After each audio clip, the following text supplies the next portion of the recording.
इसी दिल्ली के सारे विधायक, सांसद, पार्षद जब दिल्ली में दंगा होता है तो अपने पिछवाड़े में पूंछ दबा के अपने घरों में बैठ जाते हैं। 7 किलोमीटर 10 किलोमीटर दूर जाने की इनकी औकात नहीं होती। आपको याद नहीं है दिलावर सिंह ने की जिसके हाथ पैर काट करके इसी जफराबाद के दंगों में आग में झोंक दिया गया था। किसी माई के लाल ने इतना दूध नहीं पिया था कि जफराबाद में जाके उस बच्चे की दर्द को समझ सके, चाहे वो आम आदमी पार्टी का चीफ मिनिस्टर हो, डिप्टी सीएम हो, विधायक हो, पार्षद हो, सांसद हो। कोई किसी की जाने की हिम्मत हुई नहीं हुई ना। जब दंगों में, मारपीट में, गाली गलौज में, झगड़ों में तुम जनता के बीच नहीं जा सकते हो। Z+ सिक्योरिटी लेकर के केजरीवाल खुद जफराबाद जाने की हिम्मत न जुटा सका। दंगों में लोग अकेले मरते रहे, कटते रहे। ऐसे चीफ मिनिस्टर को किसी भी अवैध कंस्ट्रक्शन पर, किसी भी अवैध बसावट पर, किसी भी आपराधिक षड्यंत्रों पर, किसी भी दंगे फसाद पर बोलने की आवश्यकता नहीं है, ना उसके पास इस बात का कोई अधिकार बचा हुआ है। देश के हर व्यक्ति को सुरक्षा चाहिए, निर्भय जीवन चाहिए, वो कहीं भी रहे। और ये राजनेता अगर आज ये अवैध कॉलोनियां बसा रहे हैं, यहाँ बसा रहे हैं, वहां बसा रहे हैं, और उन अवैध कॉलोनियों वालों को बिजली पानी का कनेक्शन भी बांटा जा रहा है, तो मैं पूछना चाहता हूं वो जल निगम जो इन अवैध कॉलोनियों को पानी का कनेक्शन बांट रहा है, वो देशद्रोही है कि नहीं है? वो देश के खिलाफ व्यवस्था पर पैदा कर रहा है कि नहीं है? वो इस दिल्ली राज्य के खिलाफ संचार व्यवस्थाओं का, पानी की व्यवस्थाओं का, बिजली की व्यवस्थाओं का जो फैला करके कनेक्शन बांट रहा है अवैध रोहिंग्या कॉलोनियों में, वो लोग कौन हैं? वो लोग इस राज्य के अपराधी हैं या इस राज्य के सेवक हैं? ऐसे अपराधों को बढ़ावा देने वाली अगर स्वयं सरकारें हो, विधायक हो, सांसद हो, पार्षद हो, तो ऐसे राज्य को बचाएगा कौन? मैं यही पूछना चाहता हूं। कौन सरदार जी? बचाना किसने? सब चोर डाकू बैठे हैं, जितने हैं सब डाकू में, जितने किसी पार्टी के भी हैं सब डाकू हैं। सब डाकू में। ये जो करके अंग्रेज राज वो नहीं कुछ है, किसी पार्टी के हैं, मैं ये नहीं कहता। बात ये उठ के आ रही है कि चाहे ओखला हो, जहांगीरपुरी हो या शाहीनबाग हो, जहां पर अल्पसंख्यक है वहीं पर बुलडोजर। अल्पसंख्यक किसे कहते हैं आप? 20% की आबादी वाला अल्पसंख्यक है। वो अल्पसंख्यक कहना भूल जाएं। 20% की आबादी अल्पसंख्यक नहीं होती। जैन अल्पसंख्यक है, पारसी अल्पसंख्यक है, बुद्धिस्ट अल्पसंख्यक है, जिसकी तुम पगड़ी भी सालों में एक बार नहीं देख पाते हो। सिख अल्पसंख्यक है, उसको तो कोई तकलीफ नहीं है। और जो लोग अपने को अल्पसंख्यक का नारा दे रहे हैं, उन्हें बता दूं, इसी देश में 6000 से ज्यादा जातियां, धर्म, संप्रदाय के लोग रहते हैं। तुम्हारी संख्या तो फिर भी 20% है।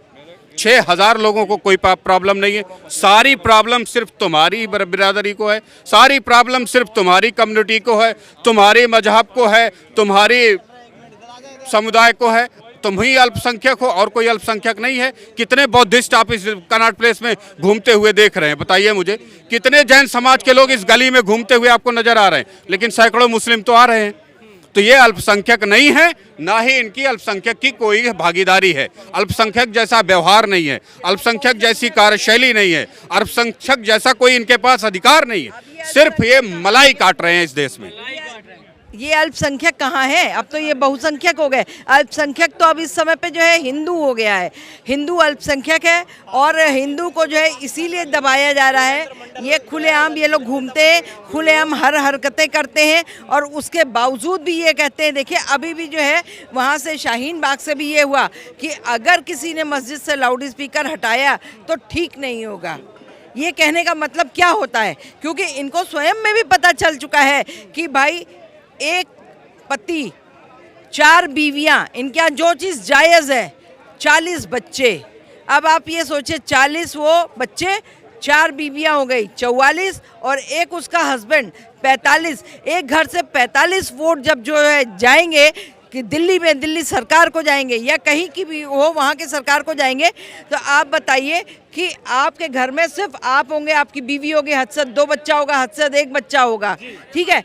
तो उसका वोट ज़्यादा मायने रखता है या उनका ज़्यादा मायने रखता है? वोट बैंक की पॉलिटिक्स है। जहाँ तक वोट बैंक की पॉलिसी है मैडम, वो 2 वोट भी आप देने नहीं जाते हैं हमारे लोग, ठीक है? ये वोट बैंक की पॉलिसी बिल्कुल बंद करिए। वोट बैंक से कुछ नहीं होना। देश के जो जिम्मेदार लोग हैं, जो जिम्मेदार लोग हैं, जो जिम्मे आप अपने दिल्ली शहर को पूरा खुला छोड़ दीजिए। जो जहां जितना जितना बीघा चाहे कब्जा कर ले, घर बना ले, जिसका प्रॉपर घर बना है उसको कोई सुविधा मत दो। जो अवैध घर हैं उनको बिजली, पानी, सड़क, फ्री की राशन, फ्री का किट सब उनको बांटा जा रहा है। और ये करने वाला कोई दुश्मन व्यक्ति नहीं है, भारत के बाहर का या दिल्ली के बाहर का नहीं, यहाँ का विधायक, यहाँ का सांसद, यहाँ का पार्षद, यहाँ का एडमिनिस्ट्रेटिव पार्टी, जल निगम, बिजली विभाग है। मैं साफ कह रहा हूँ ना, बिजली विभाग जो अवैध कॉलोनियों को बिजली बांट रहा है उस पर किसने कार्रवाई की है?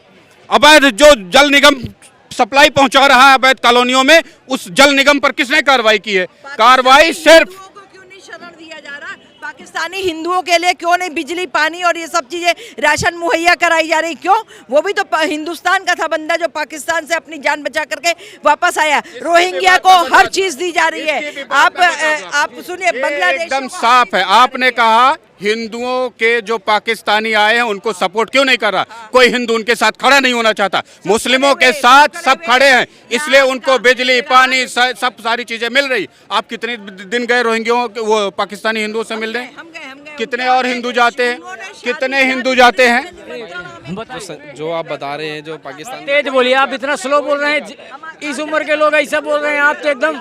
हाँ, जो शरणार्थी आए हुए जो लोग हैं दिल्ली के अंदर, उसमें चाहे भाजपा सरकार हो, भाजपा सरकार ने उनको अपनाया। सुनो, भाजपा सरकार ने उनको अपनाया। जो हिंदू लोग हैं जो पाकिस्तान से अपने दिल्ली में आए हैं, ठीक है ना, उनके लिए व्यवस्था भी करी है। मैं खुद गया था जमुना पार पे, कपड़े, रोटी और क्या नाम, मैं खुद दे के आया हूँ स्वयं।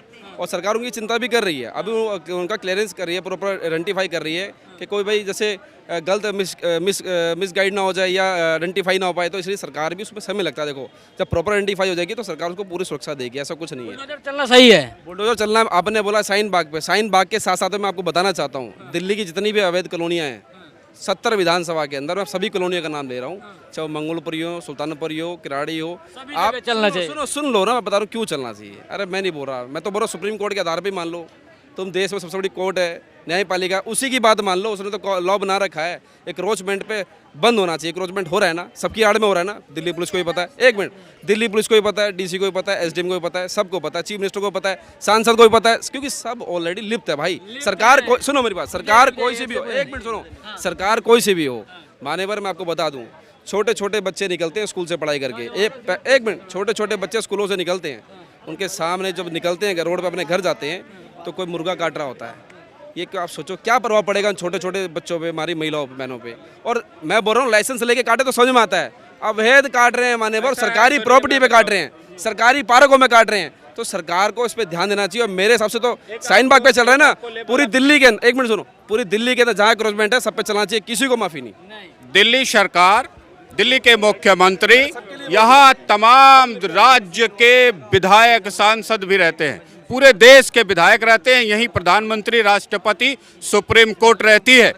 दिल्ली के 18 लाख सरकारी बच्चों के स्कूलों के बिल्डिंगों के गेट के सामने शहर का कचरा घर बनता है, और ये कचरा घर दुनिया का कोई आतंकवादी भी अपने बच्चों के घर के सामने नहीं बनाता है। मैं आपको स्पष्ट उदाहरण देता हूं, मनीष सिसोदिया शिक्षा मंत्री पिछले 7 साल से है, उसके खुद क्षेत्र में एक स्कूल के सामने 2 कचरा घर, दूसरे जो बेस्ट विनोद नगर का स्कूल ये जो सबको दिखाता है उसके सामने शहर का कचरा घर, बच्चों के प्राइमरी स्कूलों के सामने इस राज्य का शहर का कचरा घर बना हुआ है। आप सोच सकते हैं इस राज्य के मुख्यमंत्री, विधायक, सांसद, पार्षद और इस राज्य में रहने वाले तमाम सांसदों का कितना बढ़िया माइंडसेट है, जो अपने बच्चों के घर के सामने शहर का कचरा घर बनाते हो। जिस शहर में शहर का पूरा कचरा घर बच्चों के स्कूलों की बिल्डिंगों के सामने बना हो, उस राज्य की कैसी सुंदरता होगी, कैसा विकास होगा, कैसा बेहतर स्थान देख सकते हैं आप, ये आपको देखना चाहिए।